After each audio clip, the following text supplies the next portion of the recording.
பரிசுத்த ஆவியானவர். பரிசுத்த ஆவியானவர் யார்?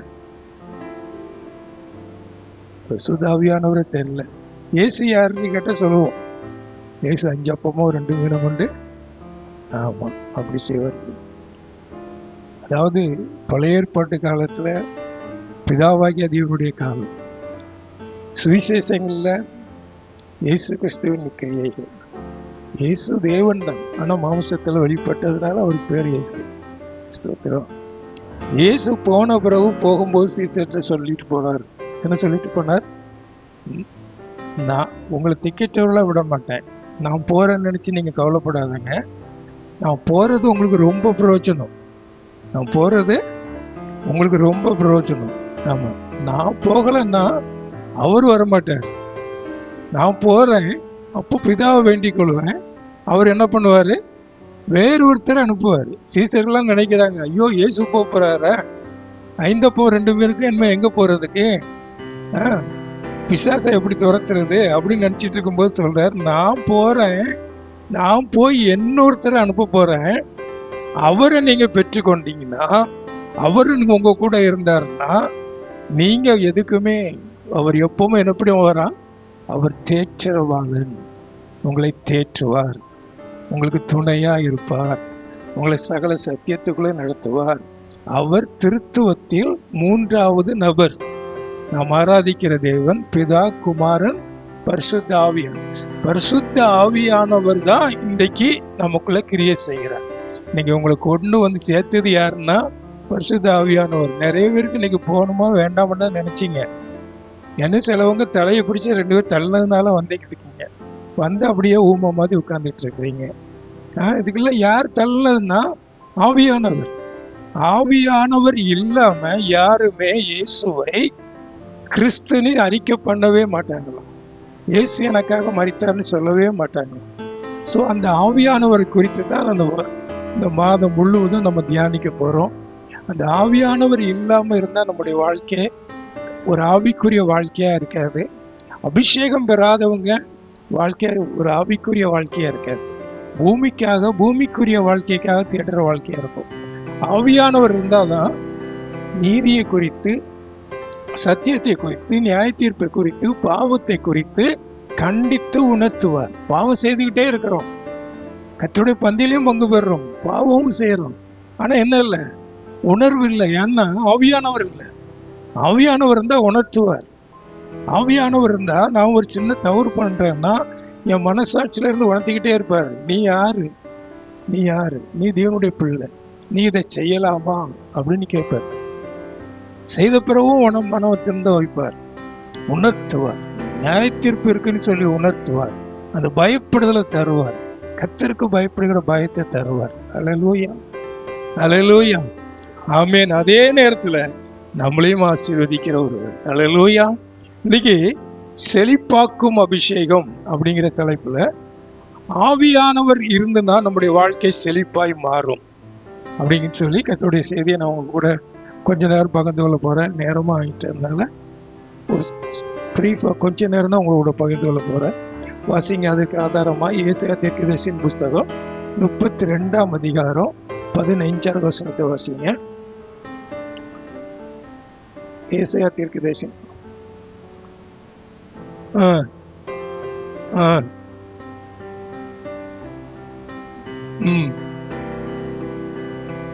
ஆமென். எல்லாரும் சேர்ந்து இந்த வசனத்தை வாசிங்க. டிவியை பார்த்து வாசிங்க. எல்லாரும் வாசிங்க.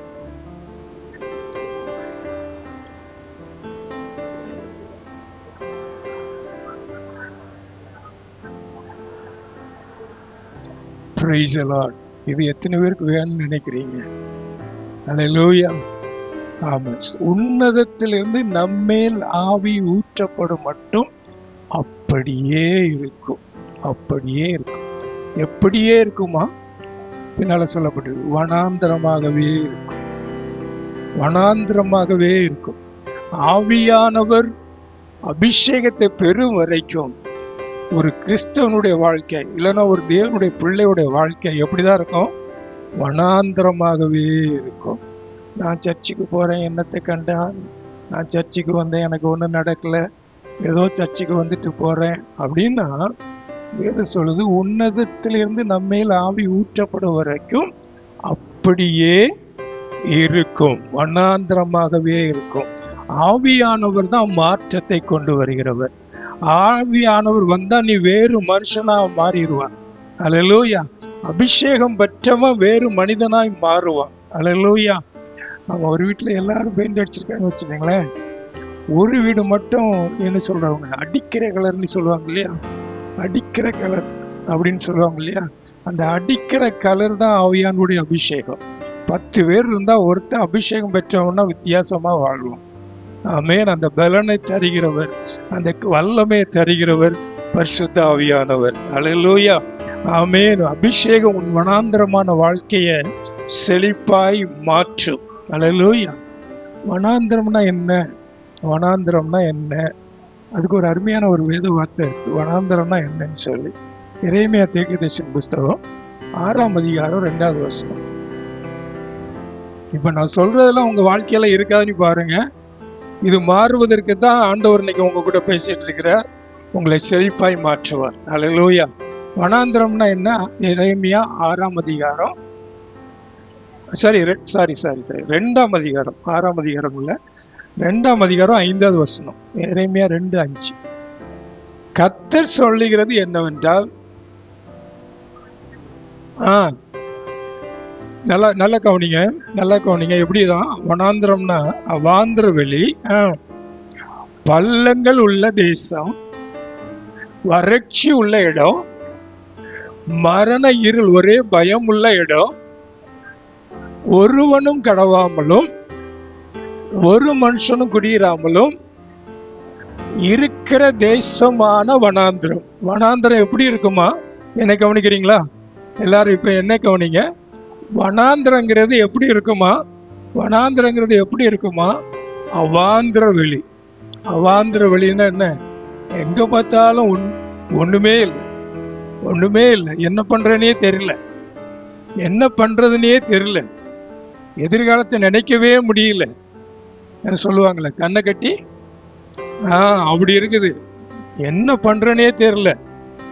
வனாந்திரம். வனாந்திரத்தினுடைய ஒரு காரியம் அது அவாந்திர வெளி. அப்புறம் என்னது? பள்ளங்கள். இதை செய்து மேல வந்துடலாம், அதை செய்து மேல வந்துடலாம், அப்படி போய் மேல வந்துடலாம்னு பார்த்தா எங்கதான் போய்கிட்டு இருக்கிறோம்? இருக்கா உங்க வாழ்க்கையில? அதான் வனாந்திரம், பள்ளங்கள் உள்ள தேசம். அடுத்தது என்னது? வறட்சி, ட்ரைனஸ். ட்ரைனஸ், வறட்சி. என்னதான் பண்ணாலும், எவ்வளவுதான் சம்பாதிச்சாலும் வறட்சி, வறட்சி, வறட்சி. சரீர பிரகாரமாகவும் வறட்சி, ஆவிக்குரிய பிரகாரமாகவும் வறட்சி. அதாவது ஆவிக்குரிய பிரகாரமா செழுமை வந்துச்சுன்னா சரீர பிரகாரமா ஆசீர்வாதம் வந்துடும். நம்ம நினைக்கிறோம் சரீர பிரகாரமா நல்ல ஆண்டவர் ஆசீர்வதிச்சு அது தந்து இதை வச்சு இல்லை. தேவனுடைய திட்டம் உள்ள இருந்து வெளியே வரும். உள்ள உனக்கு அந்த ஊற்று, அந்த ஆவியானவர் உள்ள இருந்தாருன்னா வெளியே உன்னை பிரகாசமா வைப்பார். நீ வெளியே பிரகாசமா இருந்தா நான் ஆண்டவரை தேடுவேன்னு அப்படி கிடையவே கிடையாது. அப்ப ஆவியானவர் இருந்தாருன்னா வனாந்திரம் செழிப்பாய் மாறும், வறட்சி மாறும். அல்லேலூயா. இந்த வறட்சியை குறித்து ஒரு 2-3 வசனம் மட்டும் வேகமா சொல்றேன். நீங்க யோவேல் 1:12 வாசிங்க. யோவேல் 1:12 வாசிங்க. ஸ்தோத்திரம்.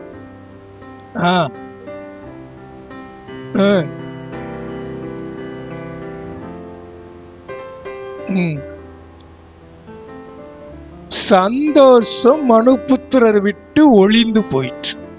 வறட்சி வரும்போது, ஆவிக்குரிய வறட்சி வரும்போது, தேவனை தேடுவதில் வறட்சி வரும்போது, கர்த்தரை துதிப்பதில் வறட்சி வரும்போது என்ன பேருமா? சந்தோஷம் மனுபுத்திரர் விட்டு ஒளி போச்சு. இன்னைக்கு நிலைமை தான். எத்தனையோ குடும்பத்துல சந்தோஷமா இல்லை. யாரை கேட்டாலும், நிறைய பேரை நான் விசாரிக்கிறேன், கேட்டா முக்குறாங்க. முக்கிட்டு ஏதோ இருக்கிறோம் பாஸ்டர், ஏதோ இருக்கிறோம் பாஸ்டர். ஏன்? உன்னதத்தின் இருந்து ஆவி ஊற்றப்படும் மட்டும் அப்படியே இருக்கும். சந்தோஷம் இல்லாம தான் இருக்கும், மாறுதல் வராம தான் இருக்கும். உன்னதத்திலிருந்து ஆவி ஊற்றப்பட்டாதான் என்ன ஆயிரும்? வனாந்திரம். சந்தோஷமே இல்லை. ஒரு தேவனுடைய பிள்ளைக்கு சந்தோஷமான இடம் எது தெரியுமா? தேவ சமூகம் தான். அந்த தேவ சமூகத்துக்கு வர்றதுக்கு உனக்கு சந்தோஷம் இல்லைன்னா அது வறட்சி, அது வறட்சி. தேவ சமூகத்துல கர்த்தரை பாடி துதித்து ஆமென் ஹல்லேலூயா மகிமைப்படுத்துறதுக்குள்ள உங்களுக்கு சந்தோஷம் இல்லைன்னா உங்க தனிப்பட்ட வாழ்க்கையில என்ன இருக்காது? சந்தோஷமே இருக்காது, சந்தோஷமே இருக்காது. ஆமா, பழைய பாட்டு ஏற்கனவே ஒருத்தரோட பாடி இருக்கிறேன். துதிப்பதும் ஸ்தோத்தரிப்பதும் எங்கள் சந்தோஷமே, விப்பதும் வேதம் வாசிப்பதும் எங்கள் சந்தோஷமே. அந்த காலத்துல அப்படிதான் பாடினாங்க. இப்போ அப்படி இல்லை, 2 பரிவாரம் வந்துச்சு, அது வந்தாதான் சந்தோஷம் மாதிரி போச்சு. துதிப்பதும் ஜெபிப்பதும் வேதம் வாசிப்பதும் அவரை ஆராதிப்பதும் அதுதான் சந்தோஷம். அந்த சந்தோஷம் உள்ளத்துல இருக்கிற சந்தோஷம், அது யாராலும் எடுத்துப்பட முடியாத ஒரு சந்தோஷம். அல்லேலூயா, அல்லேலூயா, ஆமென். அந்த சந்தோஷத்தை தான் ஆண்டவர் தர, ரட்சிப்பின் சந்தோஷத்தை உனக்கு. ஆமா, ரட்சிப்பின் சந்தோஷத்தை. இன்னைக்கு ரட்சிப்புக்கப்பட்ட அனுபவம் இல்லை, ரட்சிப்பின் சந்தோஷத்தை இழந்து போனவங்க அதிக பேர் இருக்கிறாங்க. அந்த சந்தோஷம் வரணும்னா உன்னதத்திலிருந்து ஆவி ஊற்றப்படணும். இன்னொரு வசனத்தோடவங்க வறட்சியை குறித்து யோவான் 15:6 வாசிங்க. யோவான் 15:6 வேகமா வாசிமா. ஆ ஆ ஆ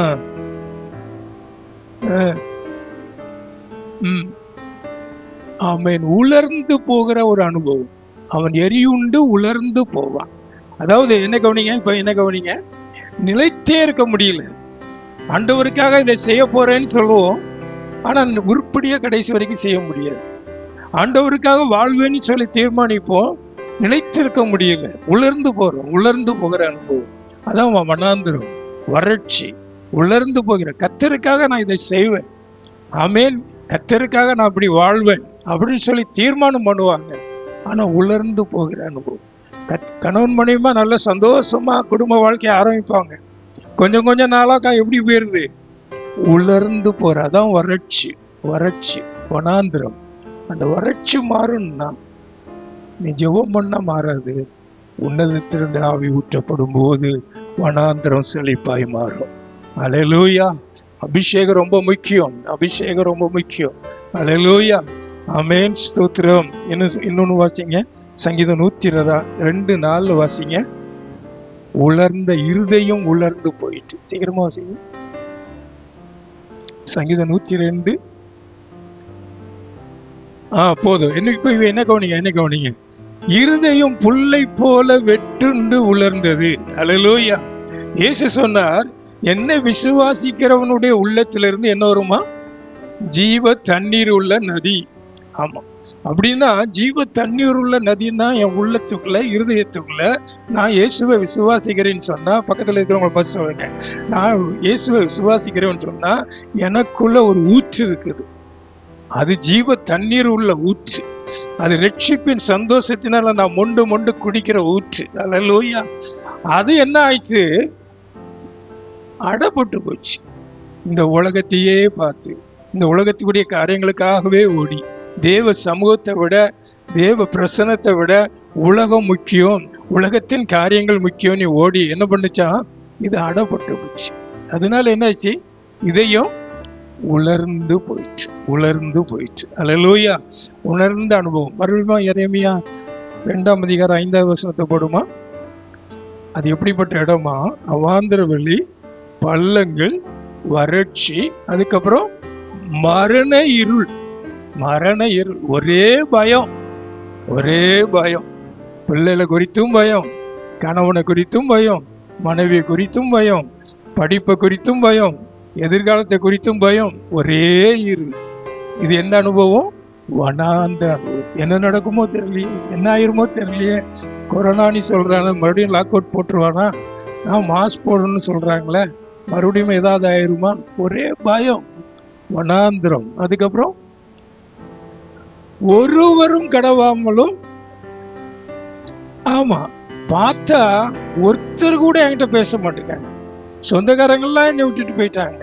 ஒரு மனுஷனும் எனக்கு இல்லை, எனக்கு உதவி செய்ய யாருமே இல்லை. ஒரு மனுஷனோட குடியேறாத தேசத்துல நான் மட்டும் குடியிருக்கிற மாதிரி ஒரு வனாந்தரமான ஒரு அனுபவம். இதுதான் வனாந்தரமான அனுபவம். எத்தனை பேர் இதுல கடந்து போறீங்கிறது உங்களுக்கு தெரியும். உங்களுக்கு தெரியும். சந்தோஷம் இல்லை, வறட்சி, குடும்பத்துல சமாதான சந்தோஷம் இல்லை, ஸ்தோத்திரம், பயம், ஒருவரும் கடந்து போகாதபடி. ஆமென். ஒருத்தர் கூட, தெரிஞ்சவங்க கூட என்ன பார்த்தா எப்படி போறாங்க? அறியாதவங்க மாதிரி போறாங்க. எல்லாரும் ஒதுக்கப்பட்ட ஒரு வாழ்க்கை, எல்லாரும் கைவிடப்பட்ட ஒரு வாழ்க்கை. ஆண்டவர் சொல்றாரு, இந்த வனாந்தரம் எப்போ வயல்வெளியா மாறுமா? உன்னதத்திலிருந்து ஆவி ஊற்றப்படுவது. அப்படின்னா அந்த வசனம் சொல்லுது, உன்னதத்திலிருந்து ஆவி ஊற்றப்படும் மட்டும். அப்படின்னா என்ன அர்த்தம்? ஊற்றப்பட்டாதான் இந்த வனாந்தரம் மாறும். அப்போ நான் என்ன கேட்கணும்? ஆண்டவரே, எனக்கு மரண இருளை தராது, பயத்தை தராதுங்க. ஆண்டவரே, எனக்கு என்னது ஸ்தோத்திரம், வறட்சி மாத்துங்க அப்படின்னு கேட்கறத விட, ஆண்டவரே அந்த உன்னதத்தின் ஆவியை எனக்கு தாங்க. எத்தனை பேர் அப்படி கேட்க போறீங்க? கரங்களை உயர்த்தி ஒரு நிமிஷம் அப்படி கேளுங்க. ஹல்லேலூயா. அந்த உன்னதத்தின் ஆவி எனக்கு வேணும். அந்த உன்னதத்தின் ஆவி என் குடும்பத்துல ஊற்றப்படணும், என் மேல ஊற்றப்படணும், என் பிள்ளைகள் மேல ஊற்றப்படணும், சபை கூடி வரும்போதெல்லாம் ஊற்றப்படணும். ரீபா ரபா சந்தரபா ஓ ரியாதினி அக்கப ரப ரபா ஓ ரபா சந்தரபா. எங்க வனாந்தரம் மாறணும், எங்க வனாந்தரம் வயல்வெளியாய் மாறணும். ரிக்கதரபா ஷப ரப ரபா. ஆவியானுடைய அபிஷேகத்தை அதிகமாய் இந்த மாதத்துல விரும்புங்க, வாங்கிங்க, பெற்றுக்கொள்ளுங்க. உங்க வனாந்திரம் வயல்வெளியாய் மாறும். ஹல்லேலூயா. ஆமென். ஸ்தோத்திரம். ஆமென். வனாந்திரம் நீங்க ஆதியாகமம் 2ஆம் அதிகாரத்துல படிச்சு பார்த்தீங்கன்னா, வாசிக்க வேண்டாம், எனக்கு அவனிங்க எப்படி சொல்லப்படுது, 1ஆம் அதிகாரம் 2வது வசனத்துல, பூமியானது ஒழுங்கின்மையும் வெறுமையுமா இருந்தது, ஆழத்தின் மேல் இருள் இருந்தது, தேவ ஆவியானவர் அசைவாடி கொண்டிருந்தார். ஹல்லேலூயா. எத்தனை பேர் விசுவாசிக்கிறீங்க இந்த நேரத்துல தேவ ஆவியானவர் இங்க அசைவாடி கொண்டிருக்கிறார் சொல்லி? ஹல்லேலூயா. ஆமென். அசைவாடும் தெய்வமேன்னு சொல்லி ஆரம்ப பாட்டு பாடணும். நம்மத்தில் அசைவாடி கொண்டிருக்கிறார். உங்க வாழ்க்கையில எவ்வளவு ஒழுங்குமே இருந்தாலும் சரி, எவ்வளவு வெறுமையா இருந்தாலும் சரி, அந்த இடத்துல அசைவாடின ஆவியானவர் ஒழுங்கின்மையா இருந்த இடத்துல, வெறுமையா இருந்த இடத்துல, இருளா இருந்த இடத்துல, ஹல்லேலூயா, அதே இடத்துல செழிப்பான ஒரு ஏதேன் தோட்டத்தை உண்டு பண்ணின ஆவியானவர் நம்மத்தில் அசைவாடி கொண்டிருக்கிறார். விசுவாசம் இருந்த அந்த ஆவியானவரை கரந்தட்டி மகிமைப்படுத்துங்க. ஹல்லேலூயா. ஆமென். ஹல்லேலூயா. அந்த வனாந்தரத்தை மாற்றுவதற்காக தான் ஆண்டவர் உங்க கூட பேசி கொண்டிருக்கிறார். ஆமென். ஸ்தோத்திரம். ஹல்லேலூயா. உங்க வனாந்தரம் மாறும். ஹல்லேலூயா. பக்கத்துல உள்ளவங்களை பார்த்து சொல்லுங்க, என் வனாந்தரம் மாறப்போகுதுன்னு சொல்லுங்க. ஆமென். நான் செழிப்பை காண போகிறேன், ஆவியானுடைய அபிஷேகத்தை பெற்றுக்கொள்ள போகிறேன். பக்கத்துல உள்ளவங்களை பார்த்து சொல்லுங்க. ஹல்லேலூயா. ஆமென். ஹல்லேலூயா. இல்லைன்னா இப்படிதான் இருப்போம். சபைக்கு வருவோம், எதையோ பறி கொடுத்த மாதிரி வந்து உட்கார்ந்து இருப்போம். சந்தோஷம் இருக்காது, மகிழ்ச்சி இருக்காது. போகும்போதும் அப்படியே தான் போகும். வேதம் வாசிக்கிறதுல விருப்பம் இருக்காது, ஜெபிக்கிறதுல விருப்பம் இருக்காது. ஸ்தோத்திரம். ஆனா நம்ம ஆண்டவர்கிட்ட வந்துகிட்டே தான் இருப்போம். உலர்ந்த எலும்புகள், உயிரற்ற எலும்புகள். பள்ளத்தாக்குல தீர்க்கதரிசி எசேக்கியாவை கூட்டு போறாரு. போய் பார்த்தாச்சுன்னா அங்க பள்ளத்தாக்கு முழுதும் எப்படி இருக்குது? உலர்ந்த எலும்புகள். எத்தனை வருஷமா ஆகி போச்சோ தெரியல. தலை கால கையெல்லாம் ஒண்ணுமே இல்லாம அங்கங்க கிடைக்குது. அப்போ ஆவியானவர் பார்த்து கேட்கிற, இந்த உலர்ந்த எலும்புகள் உயிரடையுமா அப்படி கேட்கும்போது தீர்க்கதரிசி என்ன சொல்றாரு? அது எனக்கு தெரியாதப்பா, உங்களுக்கு தான் தெரியும். அப்போ தீர்க்கதரிசியை பார்த்து ஆவியானவர் சொல்ற, தீர்க்கதரிசனம் உரை அப்படிங்கிறார். உரைத்த உடனே என்ன ஆகுது? உலர்ந்த எலும்புகள், அந்த டிஎன்ஏ என்னென்ன எலும்புக்கு என்னென்ன உண்டோ அதெல்லாம் போய் சேர்ந்துக்கிடுது. எல்லாம் சேர்ந்துச்சு. கையெல்லாம் சேர்ந்தாச்சு, கால் சேர்ந்தாச்சு, எலும்பு வந்தாச்சு, நரம்பு வந்தாச்சு, சதை வந்தாச்சு. எல்லாம் அப்படியே இப்படி இருக்குது. படுத்த நிலைமையில இருக்கு, மரித்த நிலைமையில இருக்கு. இப்போ ஆவியானவர் தீர்க்கதரிசியை பார்த்து கேட்கிறார், இது உயிரடையுமா? இது உயிரடையுமா? உயிரடைஞ்ச மாதிரி வந்து உட்கார்ந்து இருக்குது, சரி படுத்து கிடக்குது அவ்வளவு. ஆனா என்ன இல்லை, செத்த நிலைமையில இருக்கு. இது உயிரடையுமா? இது உயிரடையுமா அப்படி கேட்கும்போது ஆவியானவர் அவர்களுக்குள்ள என்ன பண்ணாரா? பிரவேசித்தார். அது எழும்பி எப்படி ஆயிட்டான்? காலூன்றி பெரிய சேனையாய் மாறிச்சு. நான் இன்னைக்கு சொல்றேன், நீங்க இன்னைக்கு எந்த தேவையோடு கூட என்ன நினைச்சு இந்த இடத்துல வந்து உட்கார்ந்துருக்கீங்களோ எனக்கு தெரியாது. எனக்கு இது கிடைக்குமா, அது நடக்குமா, இது கிடைக்குமா அப்படின்னு சொல்றேன். ஆண்டோடைய திட்டம் என்ன தெரியுமா? நீங்க ஏதோ என் பிழைப்பு ஓடினா போதும், ஏதோ நான் வாழ்ந்தா போதும், ஏதோ கஷ்டம் இல்லாம இந்த வாழ்க்கையை ஓட்டிட்டு போனா போதும் நினைச்சிட்டு வந்திருக்கிற ஆண்டவர் சொல்றார், நீ காலூன்றி உன்னை சேனையா எழும்ப பண்ணுவேன். அல்லேலூயா. ஆண்டவர் நீ வைத்திருக்கிறத விட உன்மேல அதிக நோக்கம் வைத்திருக்கிறார். நீ கேட்கிறத விட உனக்கு அதிகமான நன்மைகளை தர நோக்கமா இருக்கிறார். அதிகமான நன்மை என்னன்னு? அபிஷேகம், பரிசுத்த ஆவியானவர். அந்த ஆவியானவர் உங்க வாழ்க்கையில இருந்தா, அந்த ஆவியானவரால் நடத்தப்படுகிற வாழ்க்கையை நீங்க வாழ்ந்து கொண்டிருந்தா, உங்க வாழ்க்கை எப்பவுமே எப்படிதான் இருக்கும்? செழிப்பா இருக்கும், செழிப்பா இருக்கும். அல்லேலூயா, ஆமென், ஸ்தோத்திரம். ஏசாயா தீர்க்கதரிசியின் புத்தகம் வாசிங்க. இதே வசனத்துக்கு ஈக்குவலா இன்னொரு வசனம் இருக்குது, வாசிங்க. ஏசாயா தீர்க்கதரிசியின் புஸ்தகத்துல 29ஆம் அதிகாரம் 17வது வசனம் வாசிங்க.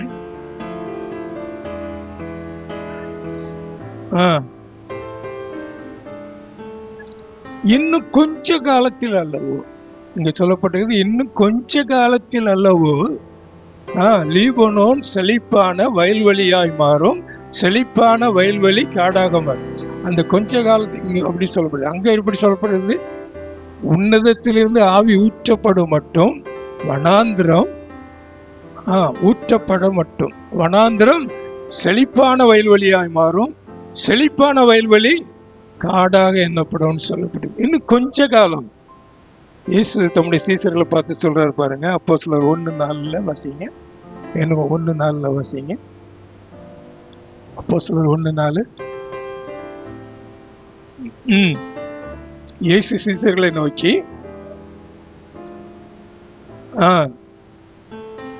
இன்னும் சில நாளுக்குள்ளே பரிசுத்த ஆவியினாலே ஞானஸ்நானம் பெறுவீர்கள். ஞானஸ்நானம் பெற்றவங்களாம் ஒரு அல்லேலூயா சொல்லுங்க.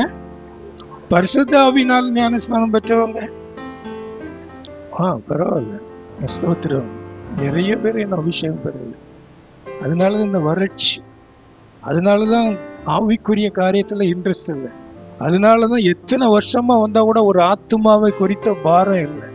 உங்க ஆத்மாவை குறித்த பாரம் இல்லை, அடுத்தவங்களுக்கு சொல்லணுங்கிற பாரமும் இல்லை, அடுத்தவங்களுக்கு சொல்லணும் பாரமும் இல்லை. ஸ்தோத்திரம். வேதம் தெரியுது, வாக்குத்தத்தம்லாம் இருக்குது, வாக்குத்தத்தங்கள்லாம் இருக்குது. கர்த்தர் அதை செய்வார், இதை செய்வார், எல்லாமே இருக்குது. வேதம் தெரியுது. வாக்குத்தத்தங்களை விசுவாசிக்கிறோம், ஆனா வாக்குத்தத்தங்களை பெறுகிறோமா? வாக்குத்தத்தங்களை பெறுகிறோமா? இயேசு சொல்லும்போது சொன்னார், பரிசுத்த ஆவியானவர் தேற்றரவாளர் உங்களிடத்துல வரும்போது என்ன சொன்னார் தெரியுமா? என்னிடத்துல இருக்கிறவைகளை உங்களுக்கு எடுத்து கொடுப்பாருன்னு சொன்னார். அவர் வரும்போது சகல சத்தியத்துக்குள்ள உங்களை நடத்தி என்னிடத்தில் கேள்விப்பட்டது எல்லாம் உங்களுக்கு கொடுப்பார். அந்த வாக்குத்தத்தை என்னைக்கு என் வாழ்க்கையில பலிக்கும்னு சொன்னா, ஆவியானவர் நான் கொடுக்கும்போது நான் பெறும்படிதான். அப்போ ஆவியானுடைய அபிஷேகம் எனக்குள்ள இருந்தாதான் வாக்குத்தத்தம், கிறிஸ்து இயேசுக்குள்ள இருக்கிற வாக்குத்தத்தங்கள்லாம் ஆமென் என்றும் ஆமென்றும் இருக்கிற வாக்குத்தத்தம் எனக்குள்ள பலிக்கும். பரலோகத்தின் தேவனானவர் இந்த வருஷத்துல என் காரியத்தை எல்லாம் கைகூடி வர பண்ணணும்னு சொன்னா, அது என்னுடைய பலத்தினால் அல்ல, பரிசுத்த ஆவியானவரே ஆகும். எத்தனை பேர் விசுவாசிக்கிறீங்க? அதுக்குதான் அந்த அபிஷேகம், அதுக்குதான் அந்த அபிஷேகம். அல்லேலூயா, ஆமென், ஸ்தோத்திரம். அல்லேலூயா. என்னிடத்திலிருந்து உங்களுக்கு கொடுப்பார். அல்லேலூயா. உங்க காரியம் கைகூடி வர பண்ணுவார். ஆமென், ஸ்தோத்திரம். உலர்ந்த எலும்புகளை உயிரடைய பண்ணுவார். ஆமென், ஸ்தோத்திரம். அல்லேலூயா, ஆமென், ஸ்தோத்திரம். அப்போஸ்தலர் நடவடிக்கைகள் லூக்கா எழுதின சுவிசேஷம் 24:49 வாசிங்க. சீசர்களை பார்த்து ஆண்டவர் சொல்றார், 24. என் பிதா வாக்குத்தத்தம் பண்ணினதை இதோ நான் உங்களுக்கு அனுப்புகிறேன், நீங்களோ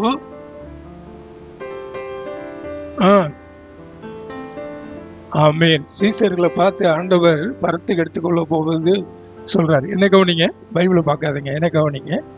சீசர்களை பார்த்து சொல்றாரு, என் பிதா வாக்குத்தத்தம் பண்ணதை நீங்கள் பெறும்படிக்கு நான் பண்ணினதை நான் உங்களுக்கு அனுப்புவேன். உன்னதத்திலிருந்து வரணும் பல நாள் தெரிவிக்கப்படும் வரைக்கும் நீங்க இருங்க. நீங்க எருசலேம் நகரத்துல இருக்கு. அப்படின்னா என்ன அர்த்தம்? உன்னதத்தில் இருந்து வரும் ஆவியினால நீ தரிப்பிக்கப்படுகிற வரைக்கும் பேதுருவே நீ எப்படிதான் இருப்பா? நீ என்ன மறுதளிச்சுட்டு தான் இருப்பா. பேதுருவே நீ மறுபடியும் மீன் பிடிக்க போவா. ஸ்தோத்திரம். சீசர்கள் கூட எல்லாரும் சேர்ந்து போயிருவீங்க. ஆனா உன்னதத்தின் ஆவியினால தரிப்பிக்கப்பட்டா, அல்லேலூயா, நீ எனக்கு சாட்சியாயிருப்பாய். அதனால அப்போஸ்தலர் 1:8 சொன்னார், பரிசுத்த ஆவியானவர் உங்களிடத்துல வரும்போது நீங்கள் பலனடைந்து எனக்கு சாட்சிகளாயிருப்பீர்கள். அல்லேலூயா. உலகத்தின் கடைசி பரியந்த எனக்கு சாட்சிகளாயிருப்பீர்கள். அல்லேலூயா. உன் மாம்சத்தினால, என்னுடைய மாம்ச பலனால, ஆவியானவரால நடத்தப்படாம இருந்தோம்னு சொன்னா, மாம்சத்தின்படி நடக்கிறவங்களா இருந்தோம்னு சொன்னா, இயேசுவுக்கு சாட்சிகளா வர மாட்டோம், நிலைத்திருக்க முடியாது. அல்லேலூயா. ஆமென். உன்னதத்தின் வாக்கு, அதாவது நம்ம என்னெல்லாமோ கேட்கிறோம், தேவனை பார்த்து என்னெல்லாமோ கேட்கிறோம் இல்லையா? எத்தனை பேர் பிதாவுடைய வாக்கு பண்ணது எனக்கு தாங்கன்னு கேட்டிருக்கோம்? எத்தனை பேர் கேட்டிருக்கோம் பார்த்தீங்களா? ஆண்டவர் நான் உனக்கு இதை தாரேன்ப்பா, இதுக்குள்ள எல்லா ஆசீர்வாதமும் இருக்குங்கிறார். நான் எப்படி கேட்கிறேன்? எனக்கு அதெல்லாம் முக்கியம் இல்லை, எனக்கு ஒரு வீடு தரீங்களா, எனக்கு ஒரு கார் தரீங்களா? ஆண்டவர் சொல்றார், நான் தர்றதை நீ வாங்கிட்டா உனக்கு வீடும் வரும், காரும் வரும், நீயும் எனக்கு சாட்சியா வாழ்வான். ஆனா நான் என்ன நினைக்கிறேன், எனக்கு அதெல்லாம் வேண்டாம் ஆண்டவரே, என் பையன் படிச்சு பெரிய ஆளாயிடணும், என் பையனுக்கு ஒரு நல்ல வேலை கிடைச்சிடணும், இல்லைன்னா எங்க குடும்பம் இப்படியா மாறிடணும். ஆண்டவர் சொல்றாரு, நான் உனக்கு வாக்கு பண்ணிடுவேன். பிதா வாக்கு பண்ணது அந்த பரிசுத்த ஆவியானுடைய அபிஷேகம். நீ அதை பெற்றுட்டா வனாந்திரம் எப்படியா மாறிடும்? வயல்வெளியாய் மாறிடும். அல்லேலூயா. ஆமென். ஸ்தோத்திரம். அல்லேலூயா. இன்னைக்கு உலகம் பார்க்குது. சர்ச்சுக்கு போறானே, இந்த கஷ்டத்தோடு கூட இருக்கிறானே, இந்த பிரச்சனையோடு கூட இருக்கிறானே, கணவன் மனைவிக்குள்ள ஒரு ஒற்றுமை இல்லையே, இல்லைன்னா குடும்பத்துல சமாதானம் இல்லையே, குடும்பத்தோடைய எல்லாம் கடன் தான் வாழ்ந்துகிட்டு இருக்கிறாங்களே, இவங்க சர்ச்சுக்கு போறாங்களே, இவங்க எழும்புவாங்களா, இவங்க உயிரடைவாங்களா, இவங்க ஆண்டவருக்கு சாட்சியில வாழ்வாங்களா, அப்படி ஏன் சர்ச்சுக்கு போறாங்க அப்படின்னு சொல்லி உலகம் பார்க்குது. ஆண்டவர் சொல்றார், உன்னதத்தின் பலனை நீ பெற்றுக்கொண்டா அவங்களுக்கு முன்னால நீ ஒரு சேனையாய் நிற்பா.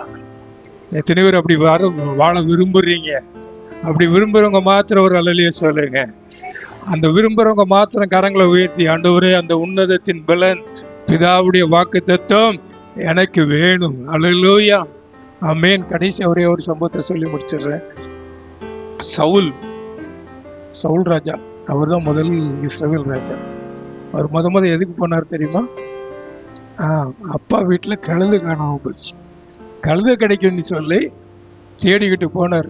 3 நாளா தேடுறாரு, கழுதை எங்க போச்சுன்னே தெரியல. கடைசியில வீட்டுக்கு போலான்னு நினைக்கும் போதுதான் ஒருத்தர் சொல்றாரு, அங்க ஒரு தேவ மனிதன் இருக்காரு, அங்க போனா அவர் கரெக்டா கழுதை எங்க இருக்குன்னு சொல்லிடுவாரு அப்படின்னு சொன்ன உடனே என்ன பண்றாங்க, சவுலும் அவங்களுடைய வேலைக்காரங்களுமா சேர்த்து அந்த தேவ மனிதன்கிட்ட போறாங்க. தேவ மனிதன்கிட்ட போன உடனே அவன் வர்றதுக்கு முன்னாலே சவுலை குறித்த திட்டத்தை ஆண்டவர் சொல்லிடுறாரு. நாளைக்கு சவுல் இந்த நேரத்துல வருவான், நீ அவனை ராஜாவாய் அபிஷேகம் பண்ணுங்க அப்படின்னு சொல்லியிருக்காரு. அவங்க வந்தாங்கன்னா பாக்குறாங்க, கழுதியை பற்றி கவலைப்படாத, ஆண்டவர் உன்னை குறித்து மேலான ஒரு திட்டத்தை வச்சிருக்கிறார் அப்படின்னு சொல்லி அபிஷேகம் பண்ணிட்டு சொல்றார், நீ போற வழியில நீ என்ன பண்ணுவா? தீர்க்க தரிசனம் சொல்லுவாய். அல்லேலூயா. ஆமென். நான் இன்னைக்கு உங்களுக்கு சொல்றேன், தேவனுடைய மனிதனா கர்த்தருடைய ஊழியக்காரனா இருந்து சொல்றேன், நீங்க கழுதையை தேடி வந்திருக்கலாம். ஆமென். அழிந்து போற ஒரு பொருளை தேடி வந்திருக்கலாம், இல்லாத ஒரு காரியத்துக்காக வந்திருக்கலாம். நான் இன்னைக்கு உங்களுக்கு சொல்றேன், நீங்க இந்த உன்னதத்தின் பலனை நீங்க பெற்றுக்கொண்டீங்கன்னு சொன்னா உங்க வாழ்க்கையிலே நீங்க வேறு ஒரு மனிதனாய் மாறிடுவீங்க. ஒரு வித்தியாசம் உள்ள மனிதனாய் வாழ்வீங்க. அல்லேலூயா. இந்த உலகத்துல உள்ள காரியத்துக்காகவே கவலைப்பட்டு இருக்கிற மனிதனா இருக்க மாட்டீங்க. ஆண்டவருக்காக எழும்பி நின்று பிரகாசிக்கிற ஒரு மனிதனாய் நீங்க மாறுவீங்க. அல்லேலூயா.